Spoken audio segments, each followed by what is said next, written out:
Bonjour, je suis Éric Robert. Aujourd'hui, je vous emmène voir les relevés des fresques du Tassili dans le Sahara, en Algérie, relevés par Henri Lott dans les années 50 et 60 et que l'on va pouvoir découvrir ensemble.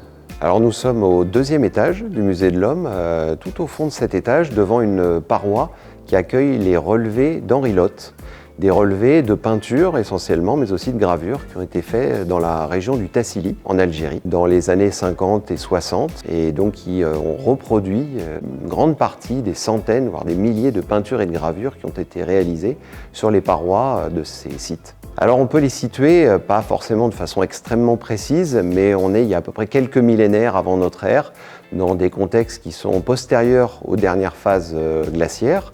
Donc on est à peu près entre 3000 et 6000 ans avant notre ère. Ces relevés sont changés tous les 3 mois dans la vitrine, donc vous pouvez revenir au Musée de l'Homme tous les 3 mois pour découvrir une autre part, une autre composante de ces relevés. C'est une collection colossale, on a la chance d'avoir plus de 1300 relevés ici au Musée de l'Homme dans nos archives, donc seulement une partie sont présentés. Et ces relevés en fait sont faits sur du papier, une sorte d'équivalent de papier canson en fait en quelque sorte. Ils sont ici exposés de manière très prudente derrière les vitrines avec des lumières un peu tamisées, ce qui est nécessaire pour leur préservation parce que ce sont aussi des documents d'archives assez fragiles. C'est effectivement à la fois des éléments artistiques par la maîtrise technique, esthétique, on va dire, de ces représentations qui sont des compositions qui vont rassembler aussi bien des animaux connus dans l'environnement à l'époque que des représentations humaines. Et les images illustrent à la fois les environnements, les contextes, on va dire, sociaux et probablement effectivement des éléments de l'environnement, d'histoire, alors soit d'histoire de vie, peut-être de mythes ou de récits un peu plus complexes autour des sociétés qui ont occupé ces territoires pendant plusieurs millénaires.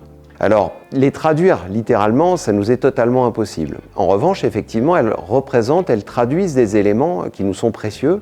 Par exemple, lorsqu'il s'agit d'animaux, eh bien, on a un aperçu des espèces qui étaient présentes dans les environnements de l'époque.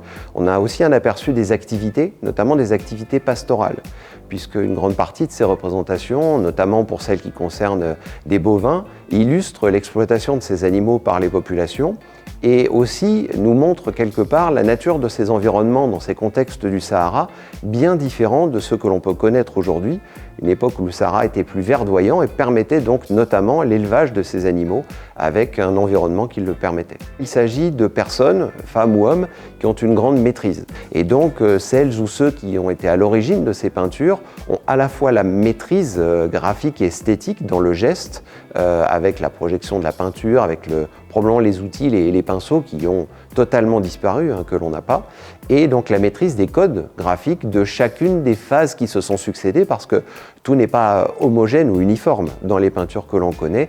Il y a eu différentes phases, différentes étapes de réalisation au fil des millénaires. Beaucoup de ces peintures aujourd'hui, elles ont en grande partie disparu, du fait des ouvrages du temps, du fait aussi de la façon dont les relevés ont été faits. Henri Lott, qui a mené les expéditions et les opérations qui ont conduit pendant des années à faire ces enregistrements, donc a été amené à faire des choix, notamment d'aller faire quelque chose qu'on ne ferait plus du tout aujourd'hui, c'est-à-dire humidifier un peu les parois pour faire ressortir les peintures.